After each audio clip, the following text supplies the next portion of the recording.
Shall I go ahead now, Simcha? Yes, go ahead. So first of all, I'd really like to thank Mel Wax and Ana for inviting me to participate today. When Mel mentioned it to me, he mentioned the Brenner connection, and I started thinking about all those connections. It's kind of one of my general theses, working theses, that literally everything's connected, and I'm always amazed and surprised, sometimes, really in a delighted way, how these connections unfold. So the title of this was the Victor David Brenner connection, and some recent projects, if we have time. I always like to show something that I'm working on currently.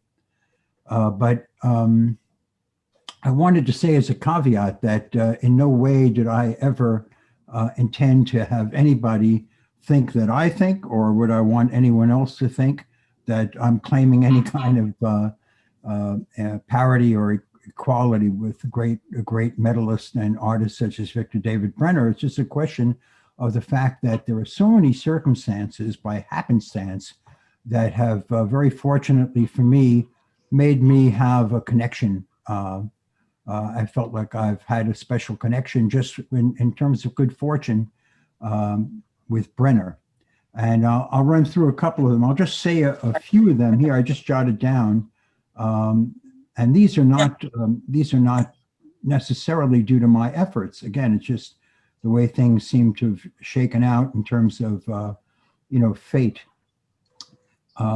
We both come from the same Lithuanian Jewish heritage. As a matter of fact, I haven't visited, but Brenner is interred in the cemetery in Queens, the Mount Judah Cemetery, where some of my family who have Lithuanian roots is interred. So just on that kind of cultural, ethnic level, I feel connected to Victor David Brenner. Then, as Mel mentioned, fate would have it that the connections just get richer and richer and more resonant. VDB, Victor David Brenner, his connection to Teddy Roosevelt, and their connection to the 16th president, Abraham Lincoln, as well as an underlying connection to Augusta St. Gaudens is phenomenal. And there's a lot of other kind of lay motifs that I won't be able to get to because I want to be terse and kind of wrap things up and show you some images that involve the Cooper Union and involve, the entire Union effort during the Civil War. So Simca, if we move on, because I can't control it, to the next slide, I'll just mention that the next three slides, the first one being our subject matter here, Victor David Brenner, this is a pencil drawing that was turned into a limited edition litho that actually some of you might know Rita Graff at I'm forgetting the name of the company she's with. Does anyone know?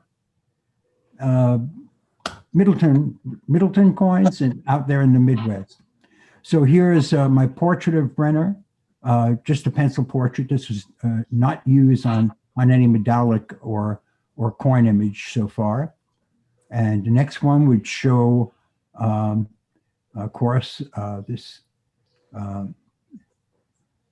TR Jr., Teddy Roosevelt Jr., and the next one will show the third personage that is so wrapped up in this whole connection that I have gotten involved with in terms of Victor David Brenner. Next slide, please, Simcha. So a friend of mine had mentioned to me a while back that who likes anagrams, said, Joel, coin and icon are anagrams. And I thought, well, that's really an interesting and fortuitous kind of, a situation, especially when you think of the humble Lincoln cent being the most reproduced object of art in human history.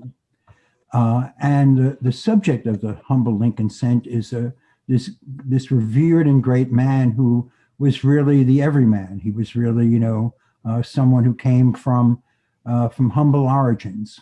And it's the longest running type of coin the U.S. Mint has produced. And it's an image that is known worldwide.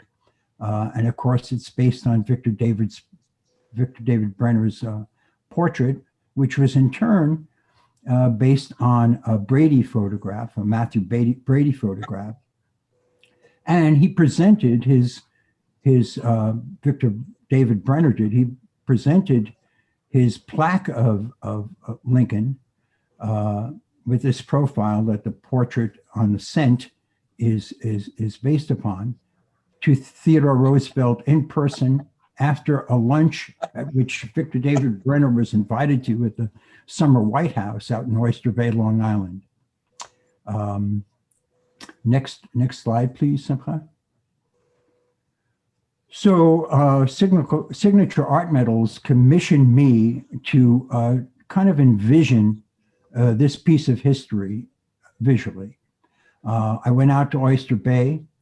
I visited the room in which Brenner sat and sketched the president after lunch. I read a little article in the New York Times to verify that on a summer day in 1908, Victor David Brenner was indeed on the guest list, and Brenner had an audience with TR in his library.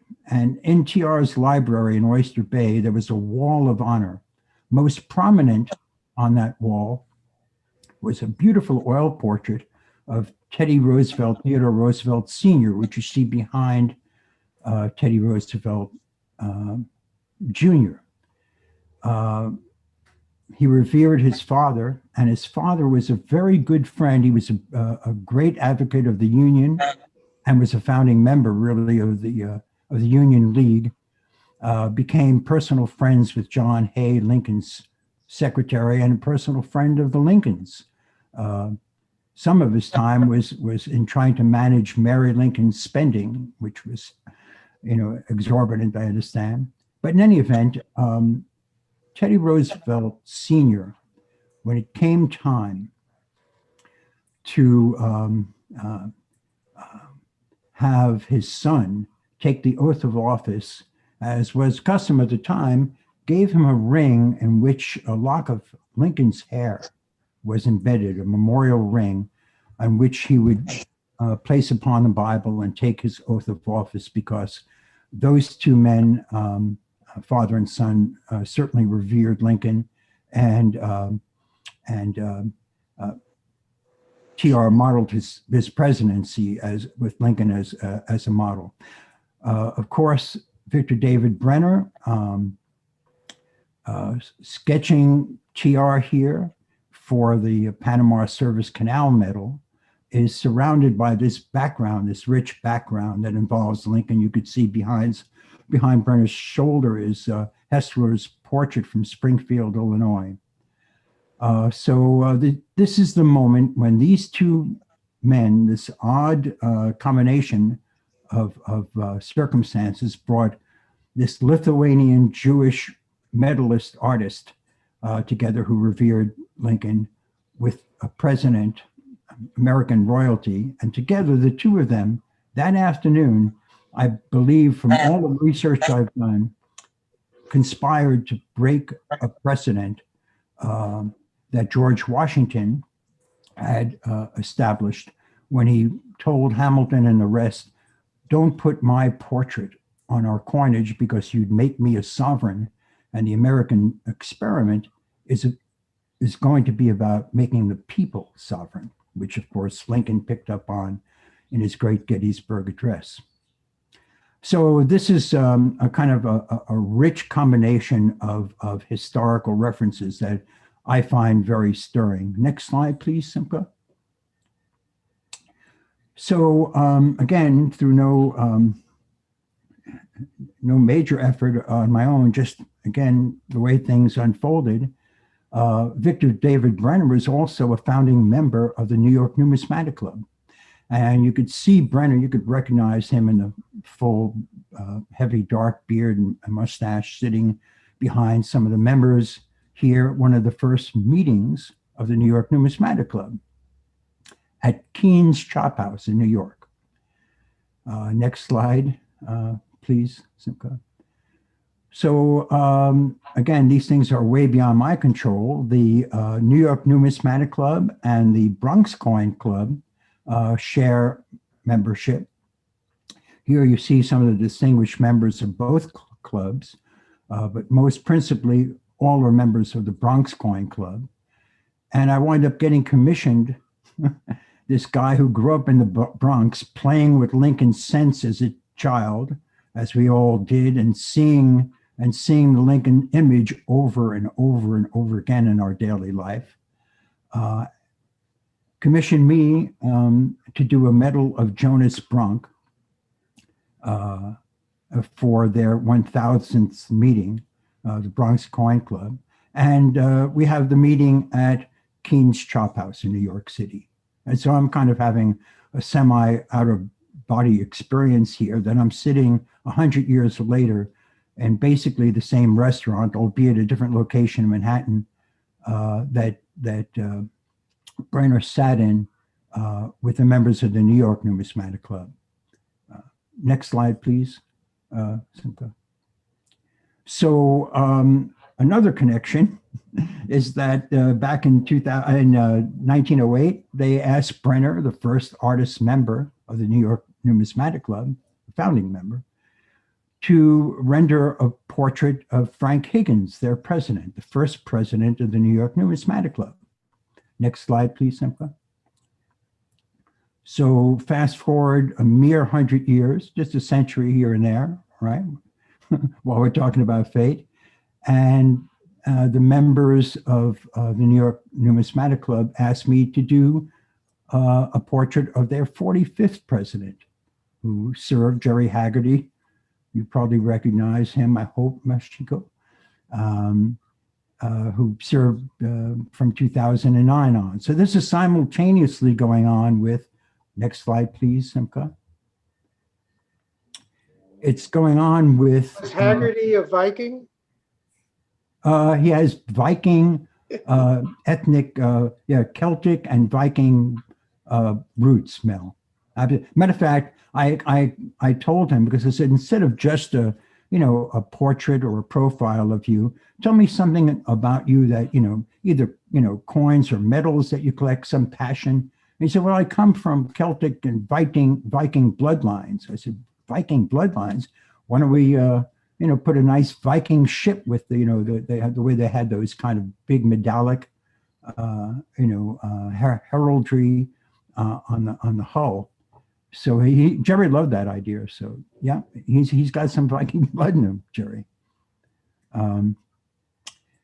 And so all this is simultaneously going on with my submissions while being a member of the Artistic Infusion Program of the United States Mint, with my multiple submissions for the Lincoln cent, the third aspect.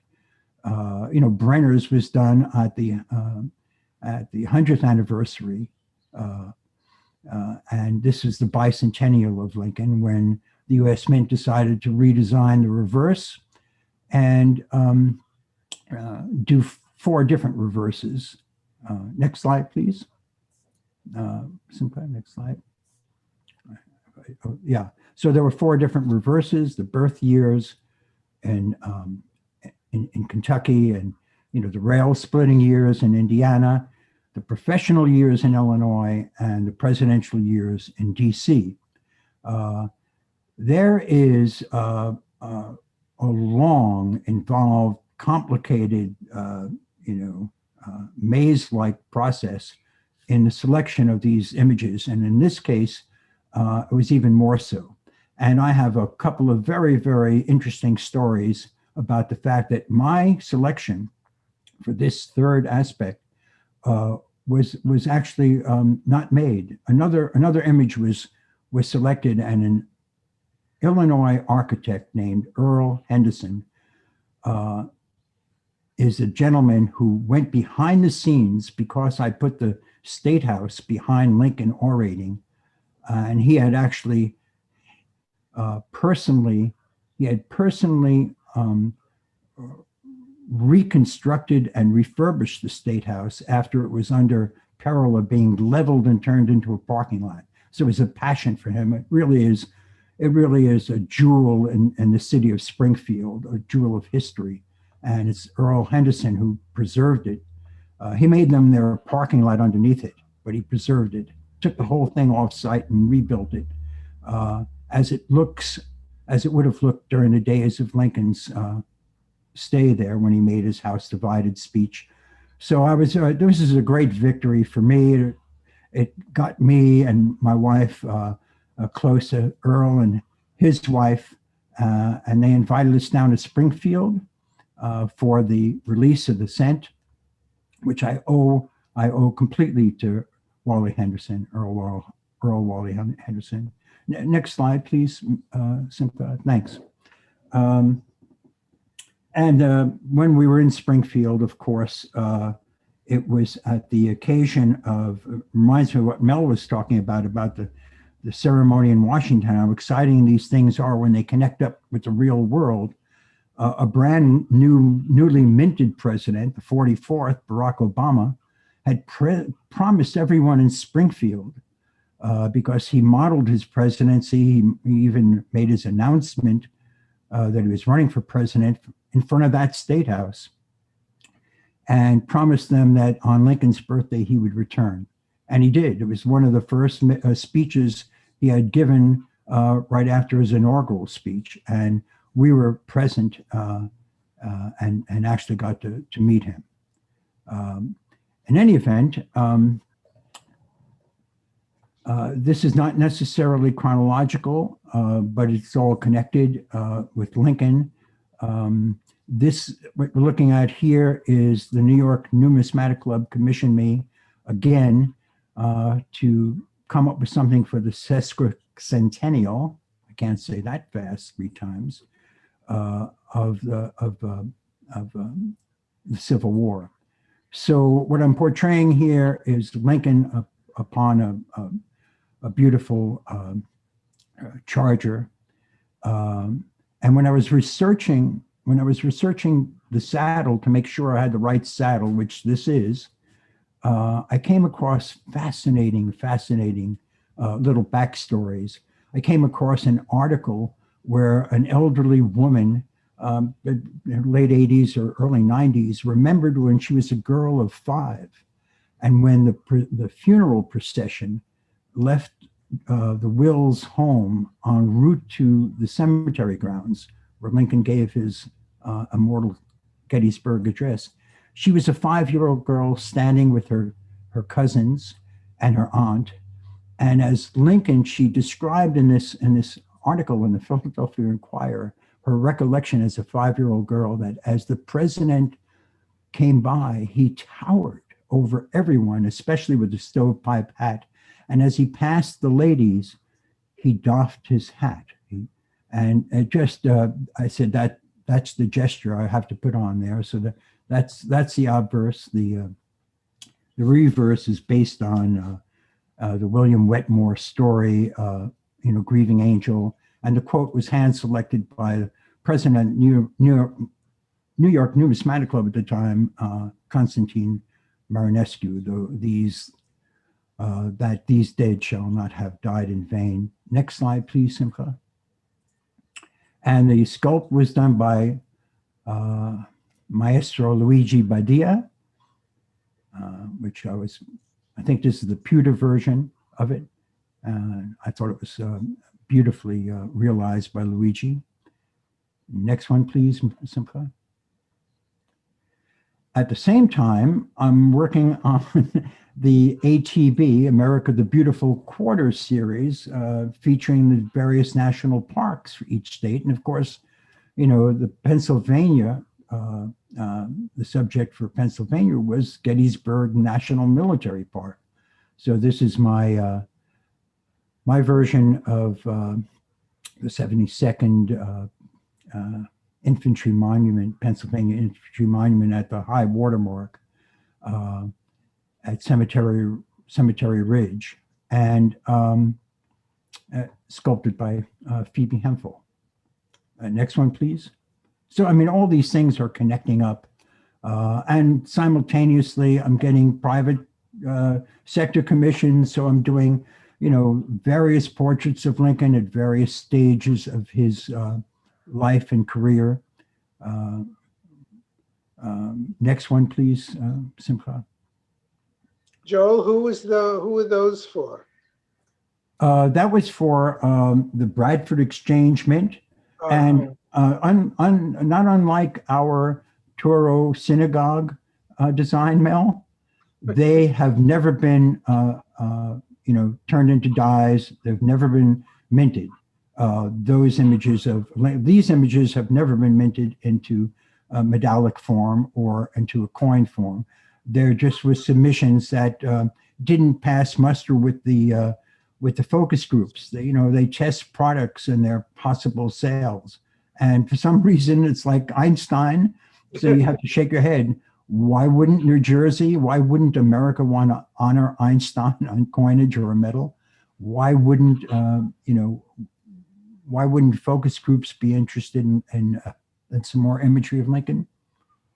Who knows? Or as my wife would say, qui sait. Next one, please. Thanks, Simcha. So on top of all this, another private sector commission was to honor the 1860 campaign and Lincoln's great speech at the Cooper Union, which Lincoln himself said, in retrospect, Brady, meaning Matthew Brady, who was at his photographic studio right down Broadway, from Cooper Union, and the Cooper Union made me president because that night in which the pick and flower of New York, it was a very hot ticket to see this country kind of gruff lawyer who was wearing, I believe, an ill-fitting but a Brooks Brothers suit, later to be the people commissioned to make uniforms for the soldiers in the Civil War. Brady took a photograph of him that made him look presidential. And the other little side story here is that instead of just a crowd, I guarantee you nearly every face except maybe two or three in the back are individual people, individual little mini portraits. And Don Everhart, who sculpted this, I don't have the drawing handy, so I apologize for that. But I mean, William, please go on to the next one. You have a good instinct, Simcha. I was also simultaneously doing philatelic images and many of Lincoln's life. This one particularly focused on the Cooper Union speech, which I quoted in one of the stamps. I mean, William Cullen Bryant introduced him. Horace Greeley was there. Peter Cooper, of course. And incidentally, just in terms of the everything is connected, to my great amazement, Victor David Brenner studied at the Cooper Union. And he, of course, he replaced Augustus St. Gaudens for TR's, Renaissance of American medallic art. And of course, St. Gaudens studied at Cooper Union. And Lincoln speaks at Cooper Union and credits that speech as making him president, along with Brady. Next one, please, Simcha. Simultaneously, the First Spouse program is moving along. I submit designs, and again, I didn't have the drawing handy. I like to show the drawing and the sculpt and the actual minted object. In this case, you got a facsimile of the actual minted object, which is a very fine sculpt by Phoebe Hemphill of Mary Lincoln bringing books and flowers to the wounded soldiers on the field of the Civil War. Next slide, please, Mecha. I mean, all this stuff is going on simultaneously. Signature art medals, that would be Mark Schlepphorst, and most prominently, Dick Johnson, said, the first inaugural, we want you to do a really nice big plaque. It's only 3 times that I ever leave the safety and confines of the two-dimensional image and let great sculptors like Machiko or Luigi Badia or John Mercanti or Don Everhart or Phoebe Hemphill, realize the bas-relief. This is one of the ones where I actually spent 9 times the amount of time to get probably a less than satisfying result. But it's a very, very intricate piece historically, because Lincoln took the oath of office for his first term on a wooden platform, because the Capitol was still unbuilt, the West Portico. And in the background, you have Stephen Douglas holding Lincoln's hat in his hand. And Cheney, a right-wing segregationist racist Chief Justice, is swearing in Lincoln, who's about to be the father of emancipation. On the reverse, I try to invoke his poetic, the mystic chords of memory speech, which was certainly memorable. Let's go on to next slide. And simultaneously, just about at the same time, or no, a little bit later, I was submitting designs for the America the Beautiful North Dakota Theodore Roosevelt Park. And the backstory here, of course, is going back to New York City and 20th Street and Broadway at the turn of the century. Roosevelt, on Valentine's Day, you could check me out on this, it's almost unbelievable. On Valentine's Day, lost his new bride and his mother. They both perished on the 14th of February. And it took him out to the Badlands of North Dakota, where he was healing, and where he also wound up gaining even more appreciation for nature, and became, of course, one of our great conservationists. Complex man, Teddy Roosevelt. Next one. And that's a sculpt by Phoebe, amazing sculpt. That's on a quarter. Of course, there's a big, what they call hockey puck version of it, a big 5-ounce version where you could see all the detail. And next one, I just want to, Edith Roosevelt was revered by Teddy, rightly so. She was very powerful and instrumental, because she actually made sure that at the dinner parties where St. Gaudens would be invited to the White House, that they sat together, the president and St. Gaudens. And of course, they more than hit it off. Teddy felt she was a goddess, and there was a photograph that he said, the goddess photo, a profile of her, which I used and was made into this first spouse coin. She was an incredible influence on TR. Invited Casals. I did a reverse that was not used, along with the churro and a million other things, of TR sitting with Edith and listening to Casals play cello in the East Room. Next slide, please. And here's the kind of topper. Back in 2014 or so, just before 2015, I get another invite.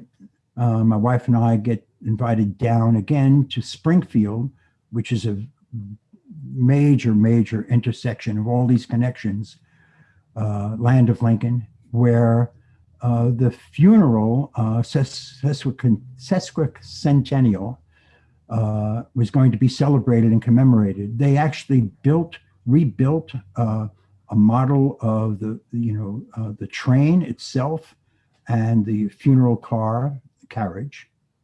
This is Luigi's clay, without the inscriptions. Next one, please. I was also told that Obama would be there as well. Again, Obama very consciously, like Lincoln, projected a certain image and a certain message he wanted visually. That's why he announced with the State House behind him. So the State House is there. This was a drawing that was turned into a lithograph that was sold when we were down there. Obama didn't come that time. There were other things going on. He was supposed to come. Next slide. And here's another one, Mel, that will not see the light of day except in a presentation such as this. This was my version of the actual train, which they did in 2015 replicate. They made a working model, not just a model of it for the museum, and they reran the route from, the funeral route through all the northern cities, through, New York City and Trenton and through DC and back to Springfield, where Lincoln would be interred at the Oakwood Cemetery. Next one, please, Simcha. So that, and now here is a photograph of Union Square, where the funeral procession of Lincoln passes, and historians swear by the fact that in the Roosevelt Mansion on the second floor, if you could see that open window in a kind of a square, dark space, there are two boys. One of them is Theodore Roosevelt as a 6 or 7 year old, and his brother Elliot, looking at the Lincoln funeral procession. Incidentally, Augustus St. Gaudens had just hours before viewed the Lincoln bier lying in state at City Hall. No one can make that stuff up, certainly not me. This is New York City? This is New York City. This is 14th Street, Right. Union Square. Yeah. Maybe, I don't know, I'm not sure if it's coming from 20th, but the Roosevelts had a mansion there, and the historians say that's Elliot and TR looking at this. Later, fast forward again, another few decades, and he's taking TR is the oath of office with a ring on his hand that has a lock of Lincoln's hair in it. Next one, Simcha. I'm coming to the end here. So here we are at the end, where could never get far away from certain things. Lincoln's one of them, Brenner's another. And the wonderful folks at the New York Numismatic Club said, it's the 150th anniversary of Lincoln, of Victor David Brenner. So I designed a new profile of him from quite a blurry photograph. So I'm proud of my rendering of Brenner here. And of course, I raised the VDB, which most people know him by, and infused the other letters in his name.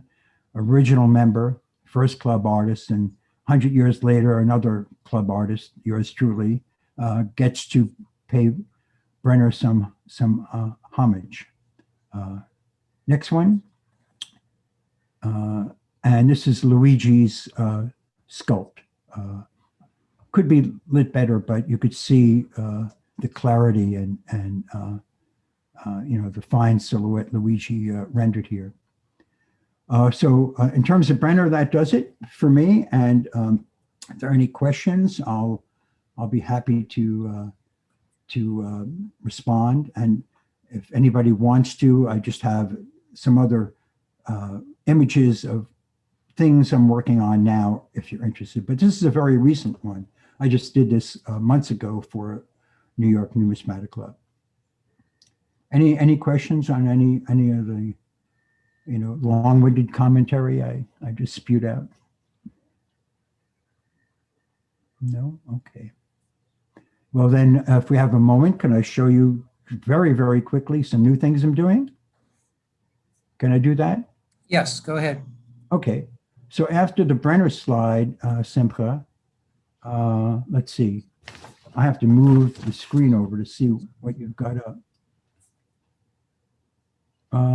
I stopped sharing. You want me to go back to the presentation? Oh, could you? And I'll just very quickly just show you what I'm up to these days, because I like being current too. Although this current is not even out yet, I don't think. So I'm working on a long-standing series now, just started, for the lost states of America, states that really interesting names like Texlahoma and Transylvania and Jacinto, with tremendous histories, territories that lobbied for statehood and either failed by a few votes. Some of them would never have a chance. Others nearly became states, like the state of Franklin. So I got a chance for the state of Franklin to put Benjamin Franklin on a coin. So Wasn't Colorado going to be called the state of Jefferson originally? Yes, it was. Yeah, I've done Jefferson, and I got to do a nice portrait of Thomas Jefferson for the next series of Lost States. So it's a wonderful program from the standpoint of its actual history, but it's so buried. Nobody knows about it, and the stories are fascinating. And I love all that stuff. If you went to the next slide, Simcha, you'll see that it brings me to something that really is a passion. I always love to have my art, kind of connect to people or connect to history or actually have some sort of effect in the real world. Hopefully as ambassadors of beauty or culture or history. But in this case, it's really, really, tangible, because DC has been trying to become a state for a long time, has failed a number of times. And this moment, there's a lot of activity for DC statehood. It's being hashed out in the Senate and the House, and it's a lot. And so, although if we do fashion a coin, it won't be called State of Potomac. It'll probably be called State of Washington, D.C. D.C. standing not for District of Columbia, but for Douglas Commonwealth, because we'd have Douglas's portrait on the obverse. Next one, Simcha. And another lost state that has failed gaining statehood is Puerto Rico. I have a very good friend in Washington who lobbied very hard to get the Buccaneers their Congressional Gold Medal, which I'm honored to have designed. We became tight, good friends. He said, "Joel, you gotta help us with the lost, with the Lost States program and make an image of a Taino goddess, which is our cultural heritage, and a rich cultural heritage of Puerto Rico that they're divided. Some want statehood, some want independence." But I'm excited that this is being engaged in right now by congresswomen, women and men, and senators. Right now, they're hashing all this stuff out, whether these will become states. Next one. And I'll kind of end with this. I'm very happily doing a numismatic series that's based on a personal project of mine, Icons of Inspiration. And this portrait of Leonardo is a detail that will be part of the second in the series. Next one. The first one was of Galileo, and that's my drawing. These are, markups or makeups of the coins. On the back, I put on the reverse my version of a goddess of inspiration. I call her Astra, of celestial inspiration. Next one. And I'm very proud of her, by the way. So she relates to the fact that I've done many goddesses, and I was just recently, I designed a note for Ghana, for the one SETI note, and this appears on the one SETI note, the new one for Ghana, and it's in keeping with all the goddesses I've done. And you know what you could do, simply to save some time? You could just run through. I've got 3 or 4 goddess pictures that come next. That's the platinum for the legislative muse. My first mint selection. That's Numa for the American Numismatic Association. Became their presidential award. Next. I would run through. And there she is again. I commissioned that one. Yes, you did, Mel. Yes, you did. You've gotten me in a lot of good trouble. And I have one right in front. I'm looking up at mine. Oh, and you. Oh, that's right.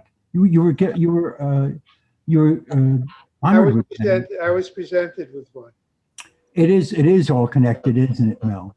Yeah. So you commissioned me to do it, and then I wound up, you wound up getting it as a honoree, a recipient.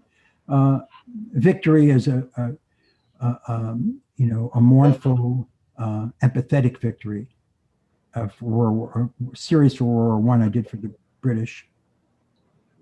Just go right on, Simcha, because this is very new. I'm very proud of it. This is for the Bradford Exchange. They wanted me to make a version, a modern or a new version of Columbia as the goddess of creativity. And she's holding an orb, of course, Go ahead on, because here comes Mel again. Mel gets me in more trouble and commissions me a number of years ago to do the western part of the East-West combination of a medal honoring the 40th year anniversary of Nixon's trip to China. Without knowing the man who did Mao, the master engraver at the Shanghai Mint, we combined with his portrait of Mao on his obverse, my portrait of Nixon on the Western obverse. Next one. Hold it. I believe that was the first medal that you sculpted, right? It was it was like the, let's see, what year is this, Mel? I've done it 3 times. 2012. 2012. It was probably the first. I think this is remarkable that I've worked with a lot of medalists over 50 years, and to have this Nixon, I didn't even like Nixon, but I love this medal. It's so wonderful. For a first sculpt, it's amazing. Right, I appreciate it. Is that an amazing portrait of Nixon? And the whole design, it's just amazing. Thank you. And I was kicking and screaming. I'm sorry. Say again? I'm asking Mel if that's the one he sold me. Yes.